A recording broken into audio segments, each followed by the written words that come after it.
What's going on, everybody? Welcome back to another episode of Coast to Coast. We are back. It's been a hot minute. We took our own little all-star break over the last couple of weeks, but we're here to discuss some NBA basketball.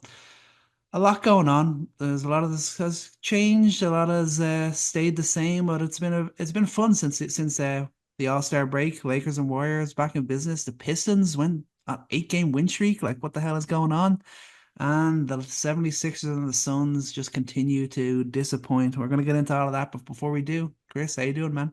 Yeah, I'm fantastic. It's great. It's good to be back in the air. Good to talk about some NBA. Good to finally have some like warm weather for a change. If you're up in New England, if you're up in the Northeast, you know it's been brutal this winter and got 2 days of it and it looks like it's coming back. So let's start with the coldest news that we've gotten the last couple months is Joel Embiid. I think we all kind of saw this coming. If you're a Philly fan, you especially saw this coming all season. Just the way that it's it just never was going to happen. I think the writing was on the wall very early on, which let's look back. Let's talk about the 76ers, what we were saying about them before the season started. It's kind of like foregone conclusion we almost came to that this would be a top four seed. This would be a team that's going to be challenging the Celtics because you got in Paul George, you got Tyrese Maxey coming in, and then you got some excitement with Jared McCain. He's look how good he's been, and then Jared McCain's out. Joel Embiid's still not really consistent at all. How many games has he ever strung together this entire season? And Paul George having the worst season. I mean, I would arguably say of his professional career, like excluding his rookie and sophomore year, excluding his other slumps that he's had after he gets his bag. It's been, I mean, has this not been compared to expectations? This is probably the worst season in the league. Like, and I'm not even gonna blame them for it. You gotta expect that Paul George maybe was gonna have a little bit of a slump. You gotta expect that Embiid was gonna have some issues. You gotta expect that your rookie's gonna hit a wall eventually. But for it to go as badly as it has, and for now we know that Embiid's gonna be gone the rest of the season. Man, where do they go from here, man? It's tough. It's so tough, and like the worst part about it almost is that they didn't even get to see the chance to see their rookie hit the wall. The injury was Yeah, his wall, unfortunately, yeah. which is that just that just sums up the 76ers. They can't have anything good. Has to be all bad when it comes to Philly. That's usually the way it goes out there. I mean, 20 and 38. Like, they are 20 and 38. They have lost nine straight games. Fourth worst record in the East, sixth worst record overall. I mean, their pick, we know we talked like that's why I can I can have some solace in Philly knowing that they have their pick, but of course it is top six protected, which is just begs the question, why from the second we heard the news that Embiid likely needed another knee surgery, was never going to be fully healthy this year. Why, from the moment that news came out, did they not just Mm. bench him and get And him and do whatever they can to hope and pray that maybe he's good to go for the start of next season? Like, this season has been a wash. I mean, maybe you could argue the whole season, but at least since like December, the season has been a wash for them. So I know they're under pressure. This is Philly. Philly fans expect a lot. It's tough to make that call. Joel has to be part of that call to accept being benched as well, and obviously he's obviously got to deal with all the criticism that's coming his way. So maybe that's why they prolonged it a little bit. But that was one decision I think that they should have made a lot earlier. They should have just gone out of their way to make sure they can put themselves in the best position to keep their pick. Joel was never really going to offer them anything to really turn things around for them this season. This is a year that, as much as they don't want to do it, and as much as maybe they don't have the time to do it, they should have been more willing to call this season a wash earlier than they did. I guess it's tough to do that on two fronts. Embiid's never been the type of guy to sit out longer than he's supposed to. As much Mhm. criticism as he gets, I think he's sat out the appropriate number of games anytime he's been injured. I mean, he's just that's his body. But he's always wanted to fight that noise. He's always wanted to come back and play, and he's always kind of played through that. Hard to tell a guy like that to sit. Hard to tell him to sit out a season where you had that expectation in the beginning. You're supposed to take that extra step. And especially with how disappointing his, Olympics debut was as an American player, like I think there's just a lot on his plate to try and prove. Mhm. I think he's that kind of competitor where he was going to try to ride it out as long as he could. But here's my thing. They've just been in this zone ever since Jimmy left. That was the closest they ever got. And even if they keep their pick, this is kind of almost a broken future with Joel Embiid at this point. Unless there is truly, like, medically speaking, like there is an obvious fix. If there's something to clearly fix here that's going to make him less injury prone, that's going to make things make sense. I think their future is always going to be a little murky when you're relying on your MVP level player who is in a physical decline, a precipitous physical decline, like we've seen over the last year and a half, 2 years, where it's gone from injuries that have bugged him at the end of the season to I think he's lost a step. Can he still, guard the perimeter? He can't. Can he still really defend the rim at the rate that he really can't? And the physicality with which he needs to play to be that level of player, he just can't be that. So how much more of Embiid could he be? Yeah, and like this, and the problem is they're so committed to him.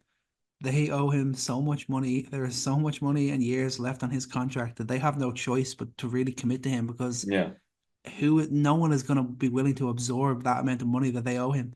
So they're stuck between like a rock and a hard place. So they on the one hand they have obviously Tyrese Maxey. They've got him locked down. They've got Jared McCain, who looks like a really bright spark as a rookie. They have the potential to have what they hope, I guess, what they would hope will be a top three pick this year in a really stacked draft. They need it to be at least top six, or else they lose their pick. So they're going to have those pieces to build around, but at the same time, how can they all develop when it's still all the noise with Joel, and you're going to still have to just ride this out with Joel and likely with Paul George as well because the way that he's playing, who's going to trade for that monster contract that he is on as well? So Philly are just in a really tough place, but there's no getting out of it. Great that they have these younger pieces along with for the ride, but I mean they're really committed to this like Joel, Paul George group. It's not like a Suns sort of situation or a couple of other situations that we've seen where they could just trade off these guys and move on from it. This is a very, very different situation to maybe say like the Brooklyn Nets were in a couple of years ago when they blew yeah. up their big three.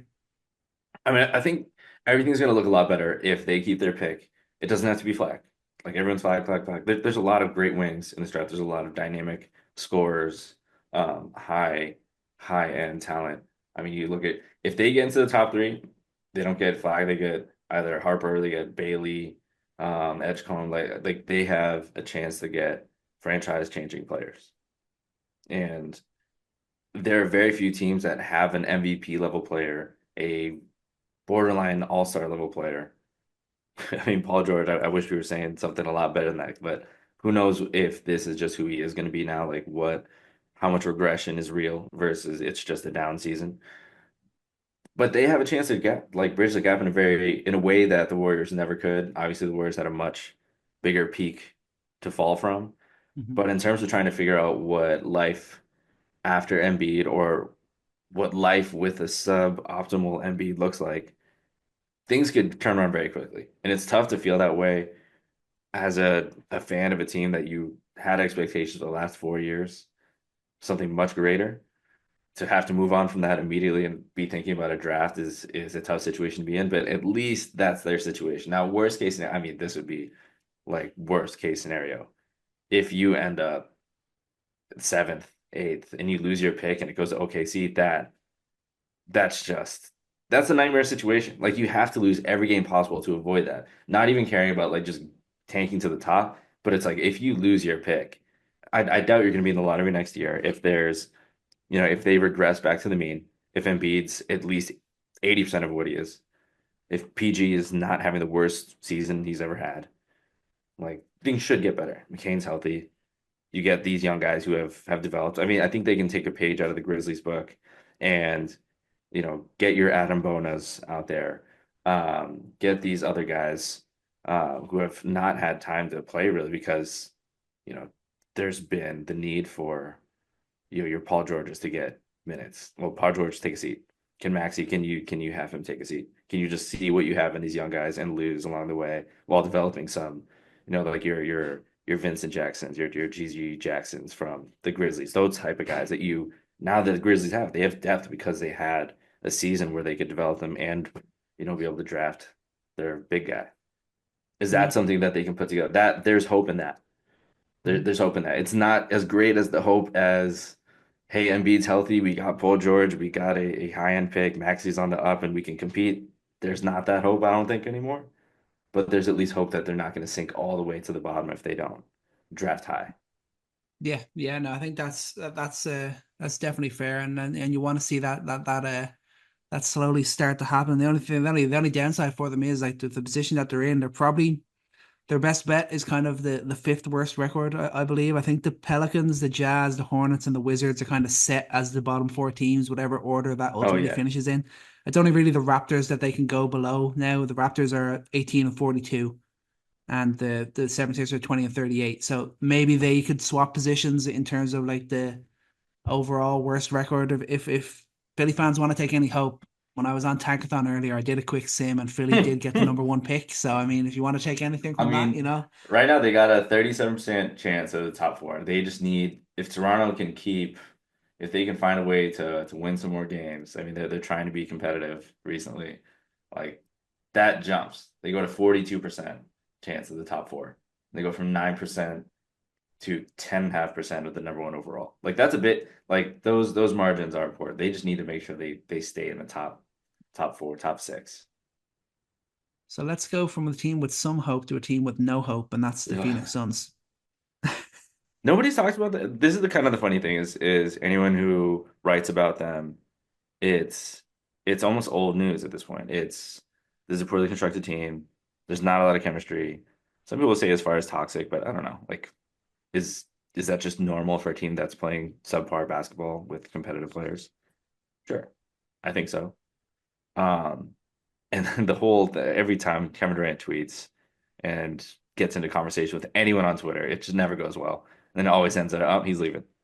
He's gone. But this is it's so you can't lose to the Raptors.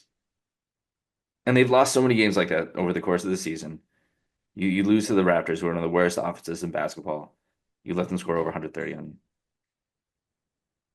What where are they where are they hanging their hat on? Where's Bud hanging his hat on? That's the thing. And I think this is the worst, but this is where things have gotten to the lowest point when you have Budenholzer telling the leader, telling Devin Booker, who's trying to be more vocal, who's trying to, set a tone. You want your best players to try and set a tone and be the most frustrated person in the room that you're losing. And he's like, hey, talk less, be less vocal. You're being too vocal. There's such a massive disconnect there. It's hopeless. No, I mean it's scary that like that's what's coming out now. I mean, like obviously, what's like look what's gone on over the year. Like Beal's had to move to the bench. He was meant to be the big three. He was meant to be the final piece to the puzzle to figure that out in Phoenix. He's moved to the bench. It's been okay.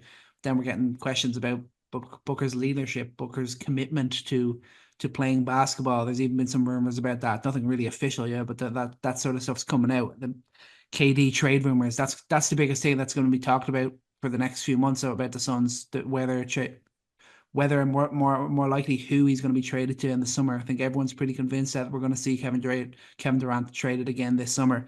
And then you're hearing about Coach Budenholzer is apparently just absolutely miserable as the Phoenix Suns head coach, and he was meant to be the next guy, the guy that to really bring in that bright spark that we saw in Atlanta and in Milwaukee, and then it's turned to this. I mean, it's gone about as bad as it can go in Phoenix. They're 28 and 32.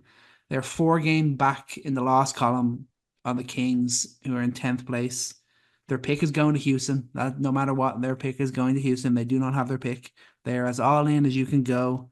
They are the 27th ranked defense, and there is just no hope whatsoever. Phoenix is just one of the biggest disaster shows we have seen, and I mean, I'm a Kevin Durant hater. I've openly said that, but we're about to see him be part of. He's now been part of two of the biggest super team disasters that we've seen in the last 20 years. That's how he's finishing out his career. He's gonna have to do something pretty special with the next team to just kind of make it a little bit nicer going into his final years as a pro, because he's still putting up amazing numbers. Yeah, it's always going to come down to Durant's legacy, and we're going to be talking about that for the rest of the season. But I think the other teams that kind of compare and contrast them to, I mean, the Kings have had their fair share of issues this season. The Kings have fired their head coach, who arguably was the foundation for where they are today. Yeah. They lost their franchise player, Darren Fox. They got a consolation prize of Zach LaVine. But I feel like the vibes are still better in Sacramento. Like the vibes are just better there. And there's just no chemistry to this team that uplifts them. There's no connectivity. You see it on the court, and you see teams that play subpar defense, teams that don't compete at the level at which their talent shows, and it's always about chemistry. It's always about chemistry, and you see that at least in Sacramento there is a glimmer of, hey, let's compete for the plan. And I know we've kind of banged on that. We've not loved their choice of direction in the face of losing their franchise star, but you can at least respect that there's some togetherness there. You see it on the court, like they're still competing, they're still in this, and yeah, they're a few games better, but they both have the strongest strength of schedule remaining for the rest of the Mhm. season. Who do you have more faith in to make it? I have way more faith in the Kings. It has nothing to do with the talent on the court and everything to do with like how that team, that organization is playing together. They have leadership and it speaks from top down. I'm not saying Booker's not a good leader. I'm just saying that there is obviously like no culture there.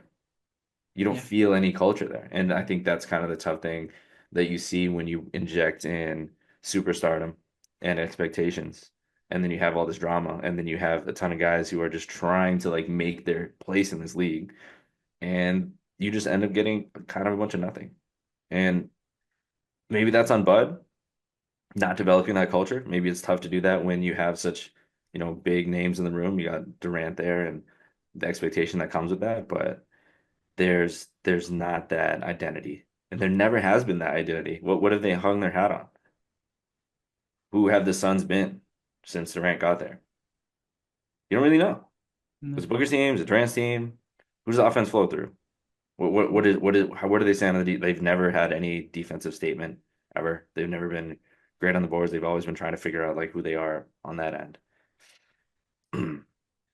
I've always I've been looking forward to this whole thing with Phoenix kind of dying and being a disaster. I think, but I would say like at the start of the season, I kind of liked the transition. It seemed to be more get the ball in Kevin Durant's hands. He's our guy. The ball's always going through him on the offense, especially in the clutch moments. That's something I feel like we haven't seen as much enough of in recent times with Kevin Durant. So it was great to see that to begin this season, and then it looked like there was some things just slowly starting to come together. Maybe not obviously to the level which they were expected to be a top two, top three seed in the West with how much money they've invested in their superstar players, and that was never going to be that. But I was thinking they should be in a similar spot to maybe where the Lakers are right now, and it just hasn't happened in any way, shape, or form. It's gotten ugly with Beal and having moved to the bench and little things like that, and they clearly want to trade him, and he obviously has that power to say no, oh, you're not trading me anywhere, and that's just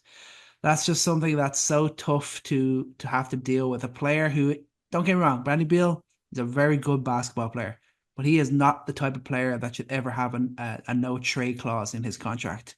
That should be reserved to for an elite few, like your LeBron James, like your Stephen Curry's, not your Bradley Beals. That's a should be a notice for everyone around the league to, even if he's a star, this a player is the star of your team, do not give him a no trade clause unless he is legitimately one of the, if not, basically an all time player. If he's not at that level, do not give him that no trade clause. He should not have that power. But Phoenix, man, like you said, it's been there's so much change since Kevin Durant's come in with the different coaches each year.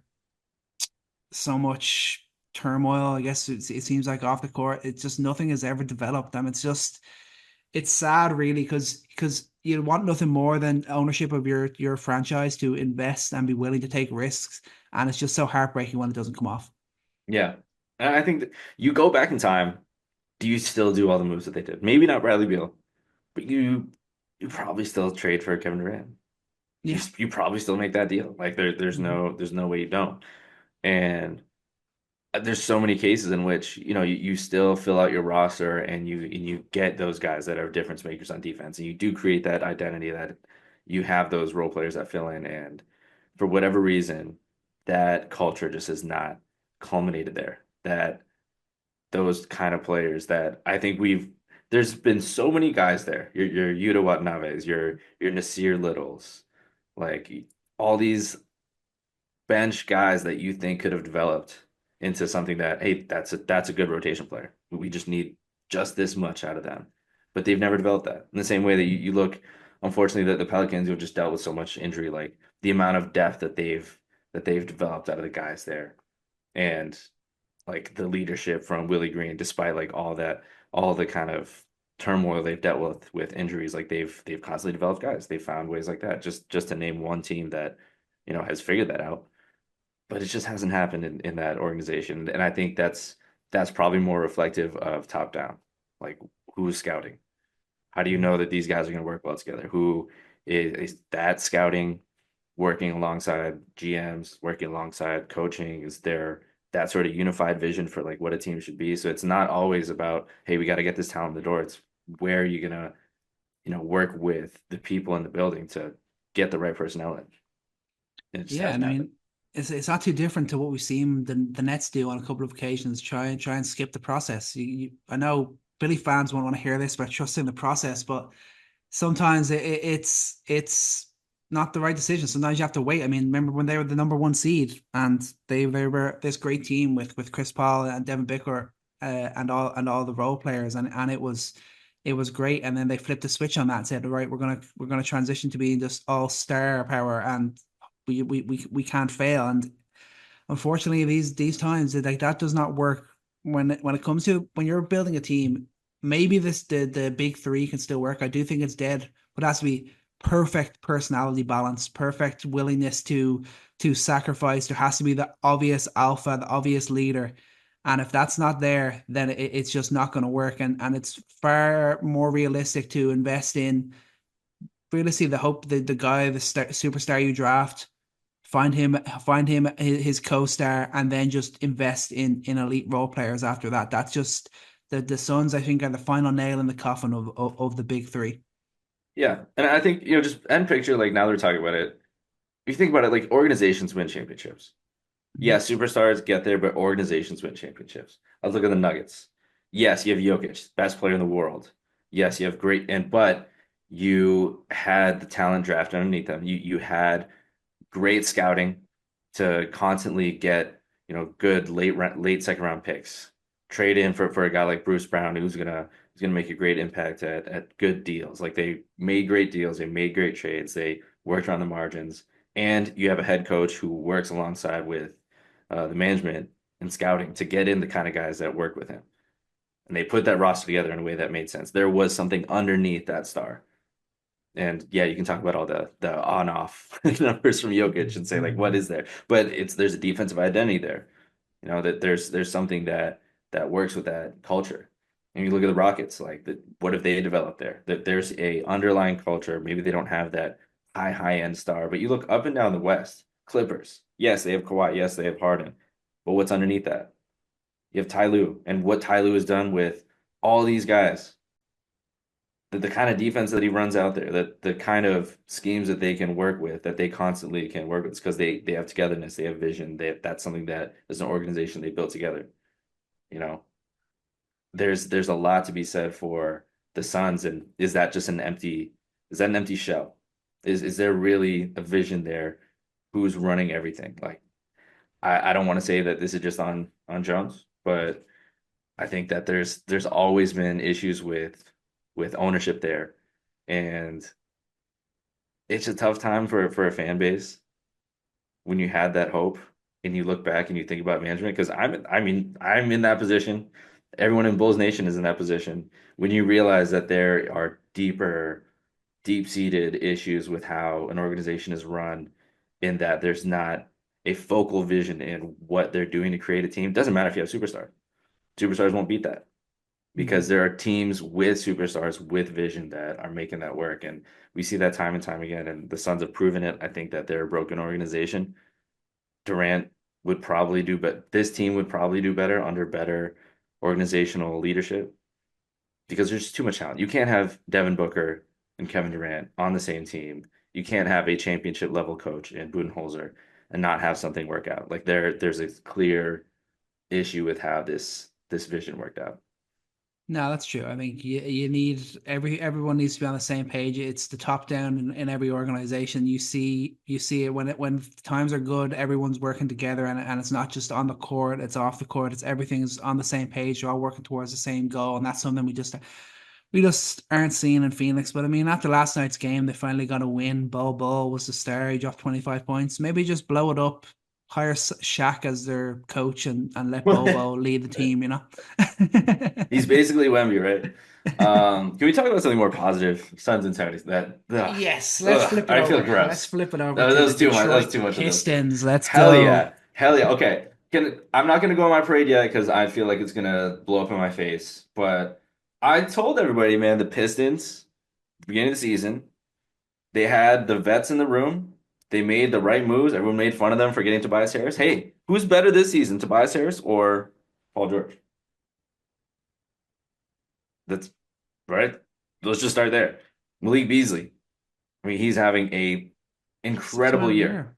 Six man of Yeah. the year. Yeah. 17 points off the bench and 42% from deep. Like that's Yeah. insane. He is the second best 3-point shooter by volume behind Anthony Edwards this year. And that's another statement that is deserving of some recognition at some point. But this team has been incredible. They were on an 8-game winning streak, which they peaked off by beating the Celtics in very impressive fashion. Mhm. And games like that are not a fluke. Games like that are not just the fact that Malik Beasley got hot or Cade was just having a great game or the Celtics were just cold. I think one thing that's very real is how Biggerstaff has, transformed this team into a defensive team. 25th in defense last year, 11th this season. And offense, I think, we predicted that spacing for Cade Cunningham, getting in shooters, getting in more steady creation around him as well, was going to help a lot. They go from 27th in offense last year to 13th this year. Like there's top down, just like on the surface level, this has to be one of the most impressive turnarounds for a team from one year to the next without major changes. I think they did the right things, but it's not like it's the Bucks when they got in uh Kareem. It's not like, Lakers, they get in LeBron, so they got better. Like they just made the right moves to make this young team have the working pieces around it, and now they're gonna be in the playoffs.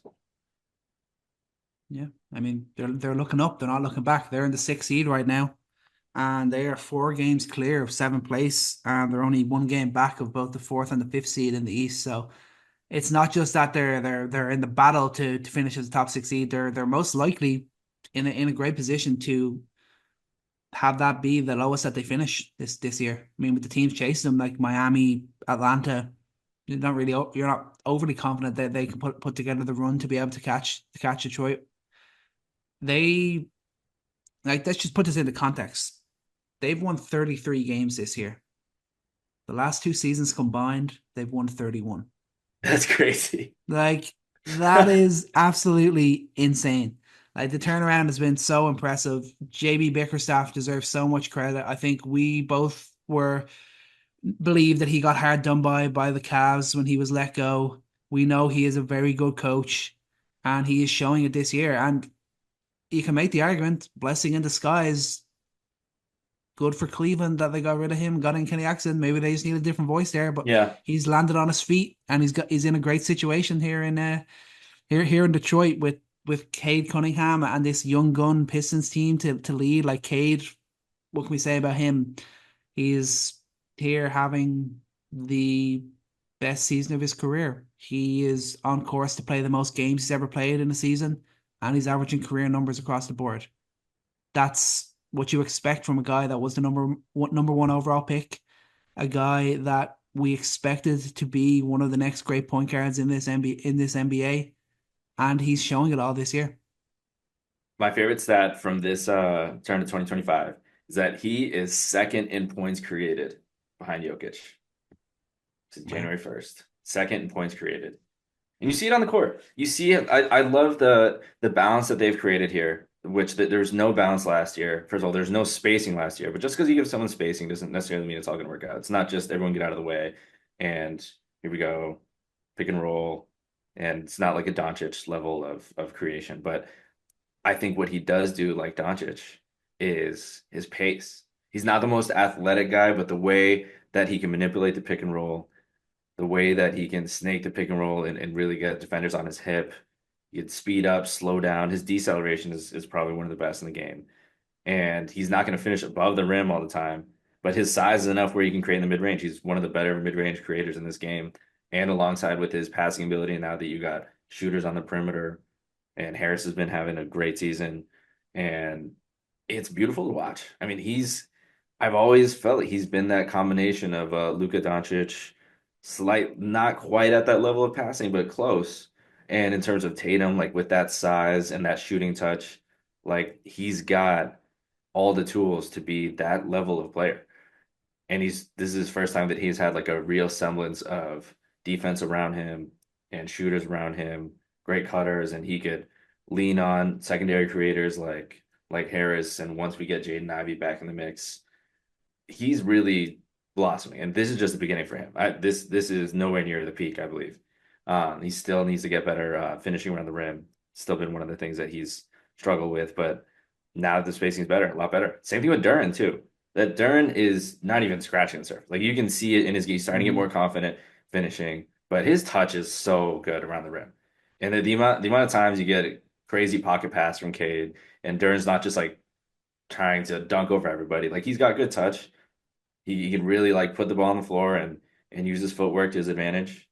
And he's still very raw. Like you still see that there's a lot of improvement to be made from him, especially as a defender. He has so much potential as a switch defender. But I think over the next couple of years, like he'll become one of the better versatile bigs in this league as he continues to improve. Remember, he was the youngest player in the draft when he was drafted. He's still Yeah, very young. he's still only 21 years old. I Yeah. mean, that the most exciting thing about the Pistons, like I'm super intrigued as to where we're like talking about them as a young core this time next year. Like I don't want to don't want to get carried away and like say it's at like OKC or Houston level, but it's pretty damn good and it's very like Cade, Ivy, Duran, Thompson, Holland, Sasser. Everyone's 24 or younger in that group. Yeah.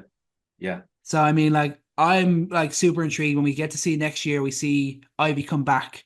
We hopefully see the sophomore kind of jump from like Sasser or maybe Holland as well. We see more growth from Durham. We know what we're going to get from Cade.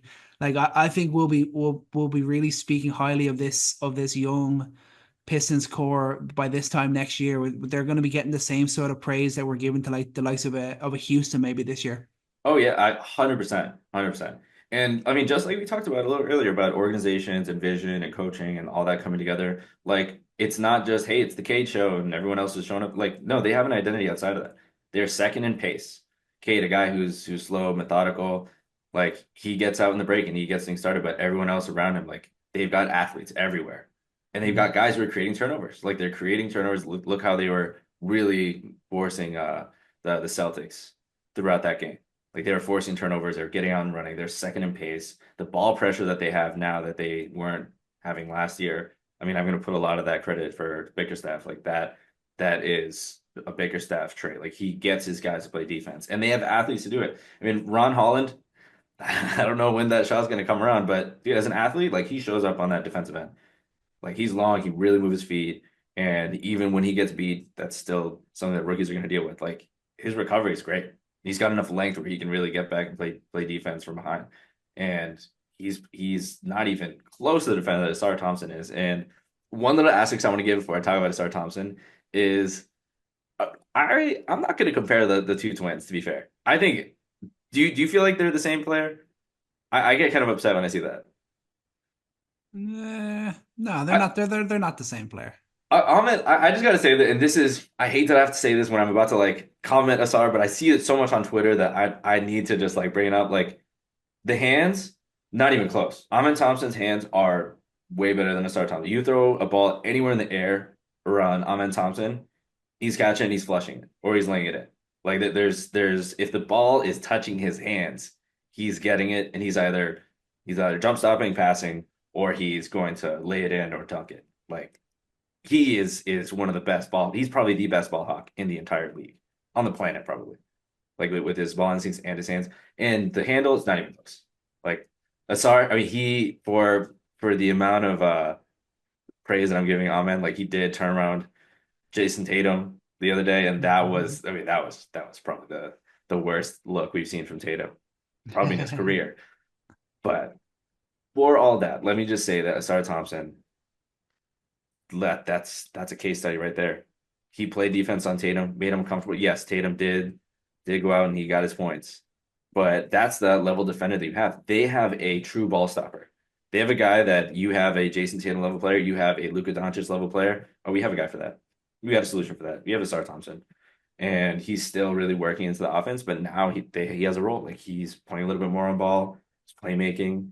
He's playing the short role as a kind of a small ball center at times, and dude, that's just exciting. Like the JB is really the fact that he's able to get him to work in this system with how poorly he was managed last year. Like he's going to be a problem. I don't think to the level that Amen's going to be, just to throw that out there, but I think he's the identity that the Pistons are creating can really be founded on guys like that, your Asar Thompsons, and then you see like how annoying it is to play next to guys like Marcus Sasser who really are quick on their feet. They're doubling, getting back and rotating. Everyone's scrambling. Like the rotations from this, like everyone is working hard on defense and they know their assignments, and that's I mean that is such a far cry from what we saw last season, and that's where they succeed, and that they are going to be a playoff team for the next 5, 6 years. As long as Kate Cunningham is there, as long as these young guys are still developing, like they are going to be a playoff staple for years. And while we've seen the magic fade out because they just can't play on both ends of the ball, like the Pistons are doing both. Yeah. And I think they're doing a lot faster than they thought they would. But I did say I think they would at least be in the play-in. Well, hello, they're going to be in the playoffs. Yeah, I mean, it's just a reminder of the importance of having a great ball handler, a great playmaker, a great point guard. That's still an important role to have in your team in this modern NBA. Even though we talk positionless, even though we have multiple ball handlers, all like that, when you have your alpha who is a great playmaker and scorer, it's a great starting point for you to have, and it's been impressive because I mean, like in my own mind, like as long as I've been really watching the NBA in depth, I can feel like the Pistons have always just been absolutely terrible. And like we said earlier in the year, like these are one of the historic great franchises, and it's nice Yeah. to see. I'm not going to say they're totally back yet, but they appear to be right back on the course to being a successful team that's going to be competitive up around the top of the Eastern Conference over the next 4 or 5 years. Yeah, I think they've done enough this season and with talent that I do believe in here on this roster that I think that they're on a very clear runway to being a perennial playoff team. Like I think I feel that confident about what I've seen and the talent that I know to be on this team. And this is all without I don't even know how good Jaden Ivey's going to be. Yeah. That's a big question mark. And I think he fits into I think very confidently he fits into what they're doing, the way they're Mhm. playing. Like that's a big delta over the offseason if he gets healthy and gets incorporated into the system and these guys keep developing. Like it's not on the same level of OKC, but to the degree to which I believe in Cade, I, I we kind of had to take a step back the last couple of seasons with how bad Cade had been, how inefficient he had been. But I think the talent that we saw going to league, we felt that he was a potential MVP level player. Like I think I'm kind of back on that train. I never fully Yeah. left, but I think that he could be a Shea level type of player where maybe they don't have that same level of defensive athletes that OKC has way too much of. It's not fair that they have all of them. But I mean the Pistons are kind of on their way to being a light version of that at least. Yeah, I mean, like remember the path like the OKC kind of burst onto the scene pretty much. They went from struggling, they went to a playing team, then they're straight up to being one of the top. What did they finish? They finished as the one seed last year. I think they did too as well. And they're going to be the one seed this year. So like they went from playing straight up to jumping to the top. So the Pistons are kind of doing it a bit somewhat similarly. Let's not get too carried away with them, but the vibes are good. The belief and like the plan appears to be there. The core of players seems to be there, and that's something we haven't been able to say for the Pistons in what like Like ever Yeah. since like what, like 2006 or something. Yeah. I mean, I think last year it was funny that we believed in the core. These are a core of very talented young guys. And wow, we got Monty Williams. Monty Williams is going to really fix this. And I think it was a major record scratch that a guy who had just recently led the Suns to a run to the finals, that he couldn't figure out how to get this culture together and get these young guys to work. But I mean, JV Bickerstaff's got to be up there in Coach of the Year discussions. Obviously there's so many great candidates this year, but to turn around a program like this in such an important basketball city with so much lore, with like a city that truly cares about basketball, it's a great thing to see. Um, do you want to go out west? Yeah, let's finish it. Let's get out to the wild west. Still as crazy as ever. I mean, the Nuggets gone on a hell of a run now. They're up into the second seed Hmm. in the Western Conference. The Grizzlies have hit a minor skid, although they did lose to the Knicks on a Friday night, which is pretty pathetic because the Knicks exclusively lose when they play on Friday nights, but they managed to pull out a W last night. The Rockets have hit a bit of a skid. The Lakers have been one of the best teams in 2025. The Warriors look like they're going to bounce back. The West is just never boring. It's always entertaining. And like, look at it as simply as this: the sixth seed in the Western Conference right at this moment is the Clippers. Then you go back to the Warriors behind them, then the Dallas, then Timberwolves, then the Kings. 1.5 games, 1.5 games separates all those teams. You looked at over in the East, the sixth seed to the 10th seed, 9 games. Just shows Yeah, how tight it's and not even competitive the Western close. Conference It's is. not even close. And real quick, so the Nuggets, like they should have their time. We will talk about them next week just to look back on how they've, I think, firmly seized the second seed with how good they've been playing. The biggest question mark we have this season is Jamal Murray still that guy? In the summer, we were concerned he sucked in the Olympics. He came back not looking too much better. I mean, the He first sucked up until like December. yeah, 18 points per game in October, shooting under 40%, shooting 43% in November, 17 points per game. In December, starts to pick it up a little bit, 46.8% from the field, shooting over 40% from three. In the month of February, there was 25 points per game, shooting 52% from three, 53% from the field. And you start to see the magic back. You start to see him getting over, like anyone's going under, I'm shooting that. He's hitting it. You see how dynamic he's been. Like he just looks more in shape. He looks more spry. He looks more himself. He's really attacking the rim. He's just looks better on these step backs. He doesn't look flat on his shots. And I don't know what it is. It's just all like he's always done this where anytime he has a bad first couple months, this is exactly what happened on their championship run, where he just gets into shape halfway through the season. I don't know what his routine is over the summer, but it sucks and needs to change because this is that level of player, and this is why the Nuggets are there. And we won't go into the Nuggets right now, but I think that if we're talking about the West, we haven't talked a ton about the Nuggets because it's been like, are they still the same? Are they are they just destined to be just a shot away? Are they broken now without KCP? Like, no, I think they're back. I think they're back, and I think that we've been quiet about it because we haven't wanted to continue doubting them and be wrong. And I think we were right to kind of be quiet because I think now they're back and they're going to be as dangerous as ever. Yeah, I mean, they still have Nikola Jokic, so even if the rest of the team is plumbers around them, they're still dangerous. I mean, even the Clippers. This is a tough thing when you look top to bottom. Like we know we've talked enough about the Thunder. We know how good they're going to be. We know how the Nuggets are going to be there. Grizzlies are still in third. They're still in third, and I think that they still Ja has not fully hit his peak yet. Will he hit it later on this season? Maybe. Lakers being at fourth has to be the biggest surprise of the season. Yeah. And let's jump into that now. Let's talk about the Lakers now because what did we predict? We predicted that, okay, cool, you got Luka, you got your future, but this season's probably not going to be it. They're going to be even worse defensively. You just pulled the rug with two of their best defenders, their best perimeter defender, and they're obviously their best defender overall. Their only hope at stopping anyone's big with AD. You don't want to know how good they've been defensively? Let's just this makes no sense. This makes no sense. They are first in defense since January 15th. They've gone 17-4. They are first in opponents' points in the paint, question mark, and first in defensive field goal percentage. I can't really explain that. There's not a lot of great explanations. When you watch them, you see the vision. You see that they are playing harder. You see that they are rotating better. You see that there's a lot more perimeter ball pressure. And then you just have to think about, okay, is this small ball defense? Maybe this is what they needed. Maybe it wasn't all about like AD being that everything for them defensively, kind of like how like a Jazz Gobert type of situation. But now they got Dorian Finney-Smith.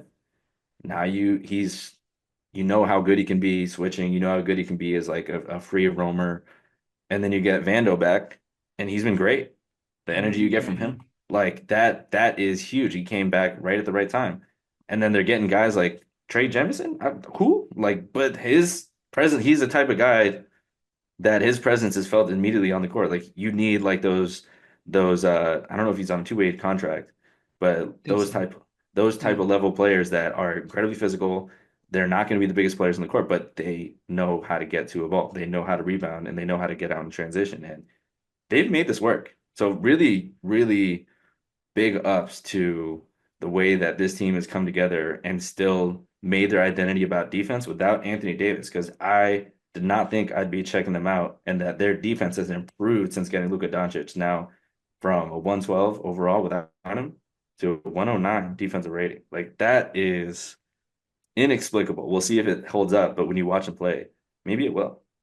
Yeah, I mean, like that, you just have to watch that game against the Denver Nuggets last week. Hmm. That was the Hmm. best defense the Lakers have played since their title run. Like that simple as that. Like they were incredible. They held Jokic to just 7 shots, and he went 2 of 7 on those shots as well. It's like they frustrated the hell out of him. Don't get me wrong. Over the course of a 7 game series, I would expect Jokic and the Nuggets to figure that out and figure a way to get past that. So I wouldn't be ready to say, oh yeah, the Lakers actually have a shot if they face the Nuggets in the playoffs this year. I'm not quite ready to go there, but that performance last week was extremely impressive, and the defensive intensity that they're playing with. Obviously, we see the importance of a guy like Vanderbilt.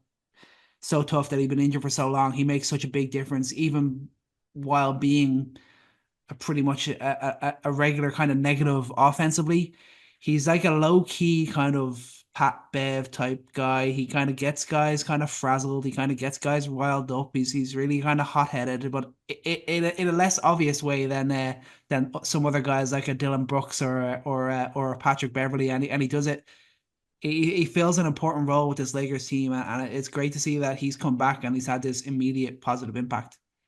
Yeah, he this is no like exaggeration. Like I want to talk about like their championship hopes because I mean this is the story, right? This is Luka coming to the Lakers, and it's not just about like building a future for Luka. It's about trying to get LeBron one last shot.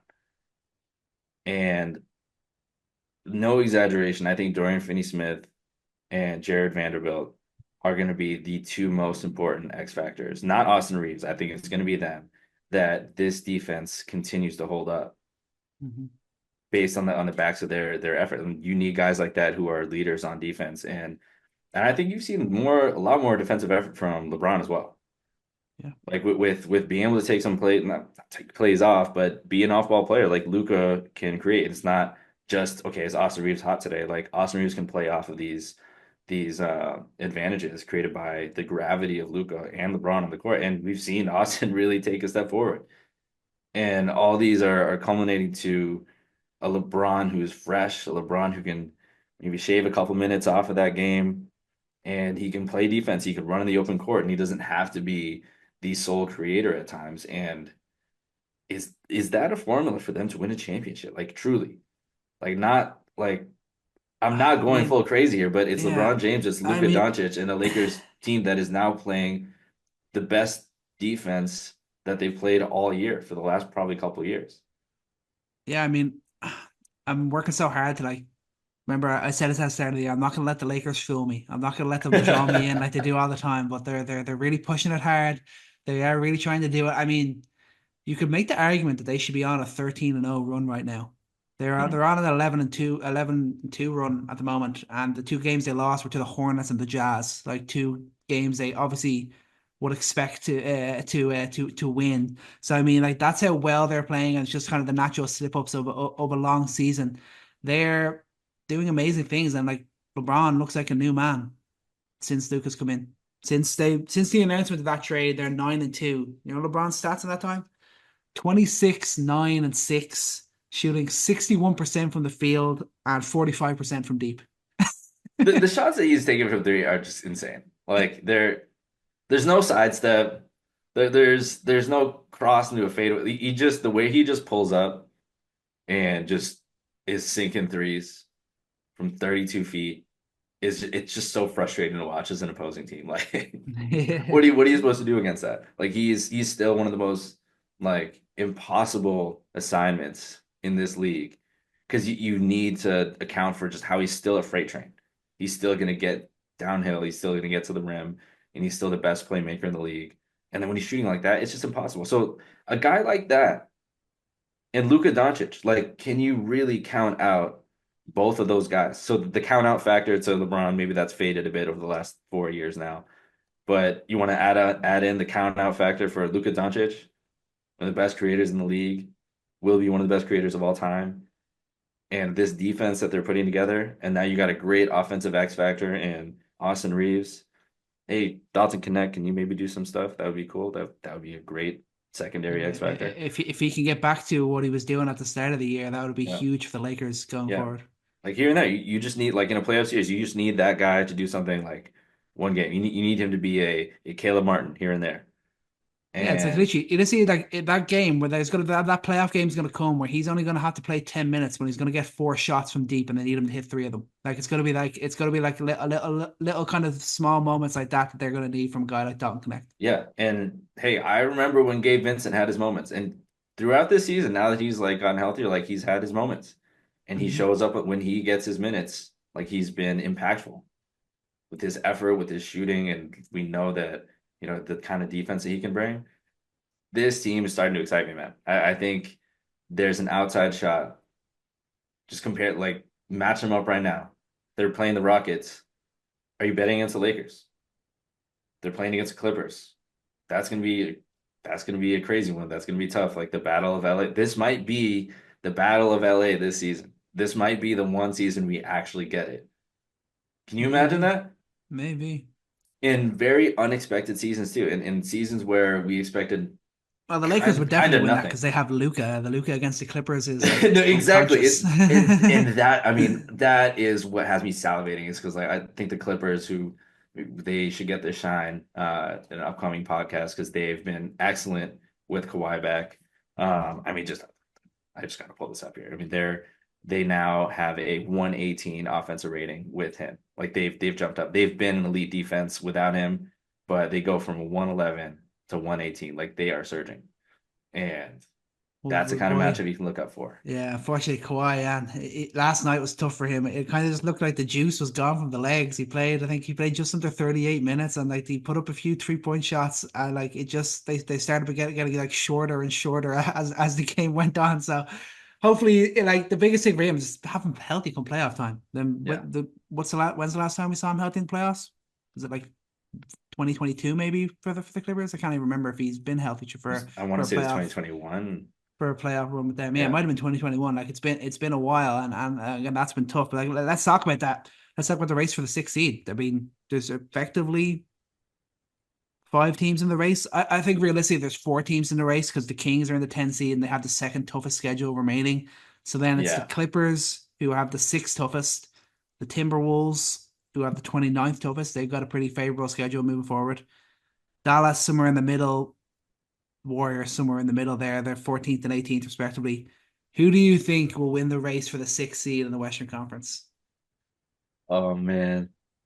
Eh, I I have to believe in what I've been seeing from Golden State. I believe in it, and I believe in it more than I believe in Kawhi's knee. That there's still that fear in my mind that Kawhi is not going to quite be there. That's my same fear with Anthony Davis and Kyrie Irving for the Mavs and the Timberwolves.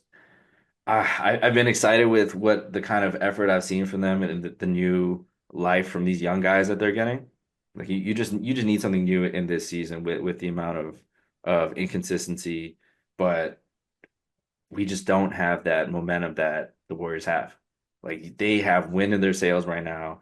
Curry's been having the best stretch of the last 3 years of his career. Draymond Green looks revitalized. Jimmy Butler looks like dude, this fit like we've not had a chance to talk about. I think everyone is questioning it for good reasons. Like it's a hard place to fit in, but it's been perfect.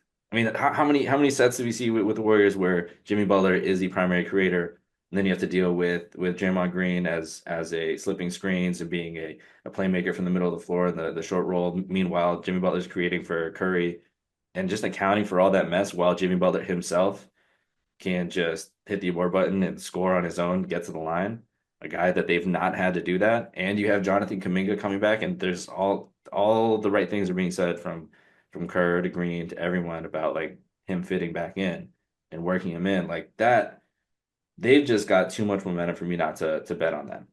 And I think Yeah. I can't just imagine this not working out with how well it's gone over the last several games.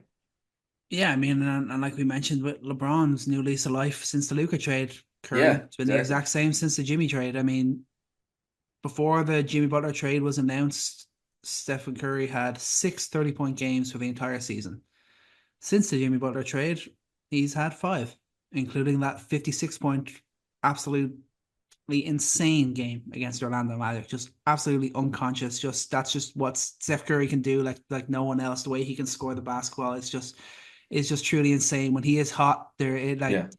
there's probably not a better show in basketball when Steph Curry is hot. And like that was what we saw against that Magic team. And he looks like he's kind of looking around. It's like, okay, we actually have a shot. We can actually do something here. Let's go and get it. That appears what we're seeing from Steph and the Warriors. And like I think for me, I think it's between them and the Timberwolves.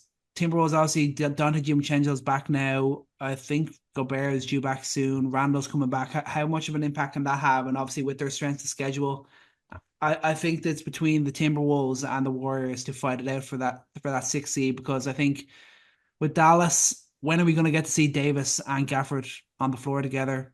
When I don't think we're going to see Lively at all with that until maybe the last month of the season, so that they could be already out of that race by then. So I don't fully believe in the Clippers. I think they're going to fade just a little bit, but I think Golden State you can't rule them out. They're on a 7-1 run at the moment. The good vibes feel back. Everything's going well. Them and the Timberwolves, I think, are the two that are going to battle it out for that 6 seed ultimately. Yeah. And let's look at some numbers here. So Steph Curry, since they've got Jimmy Butler, 30.6 points per game, 5.4 assists, 51% from the floor, 42.7% from three. Obviously that 56-point game.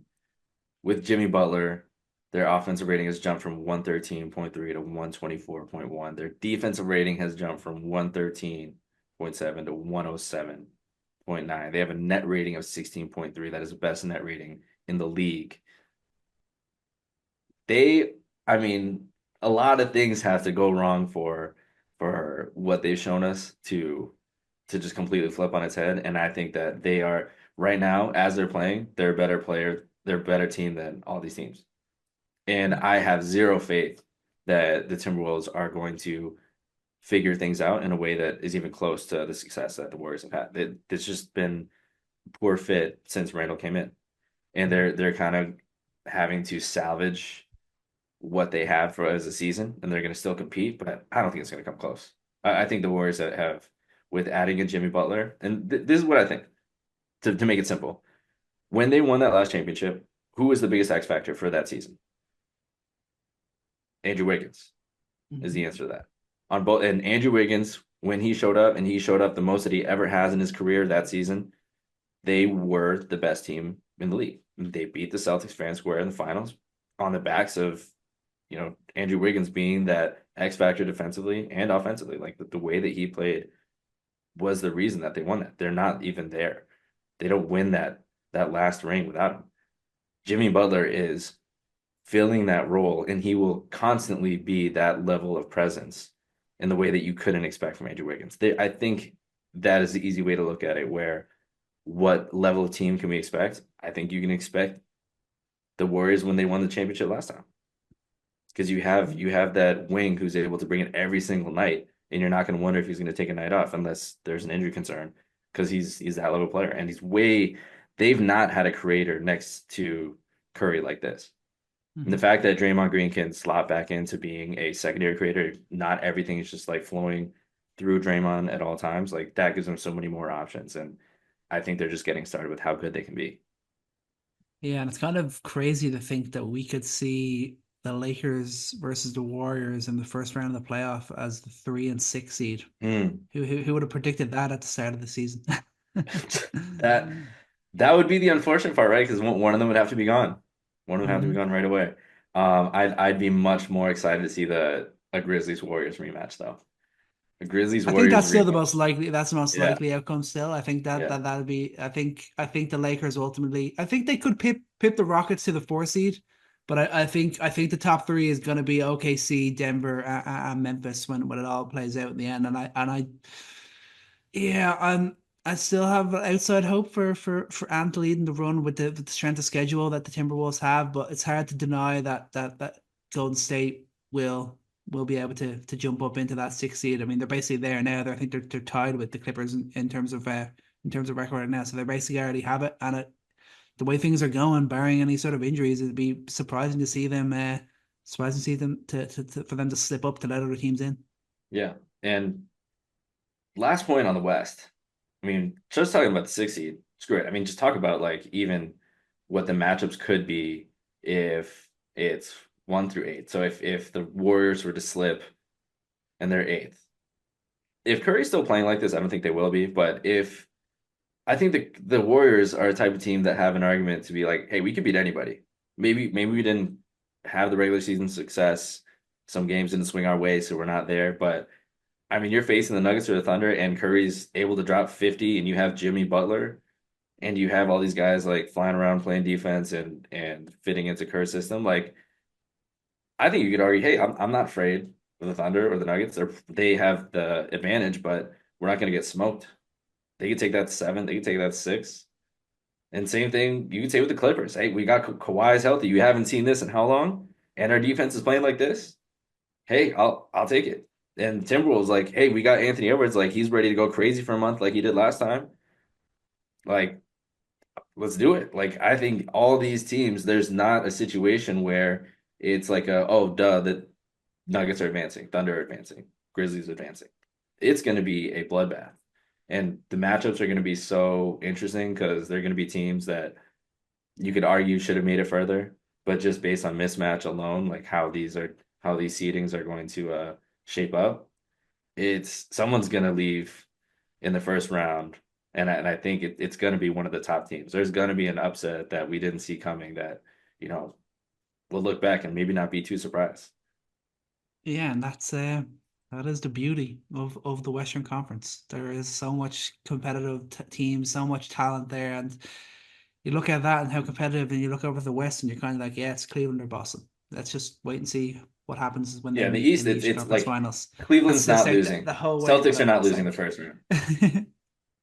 Yeah, yeah, I the wish I could one be like, team that yeah, the Knicks, could. the Knicks are gonna make it.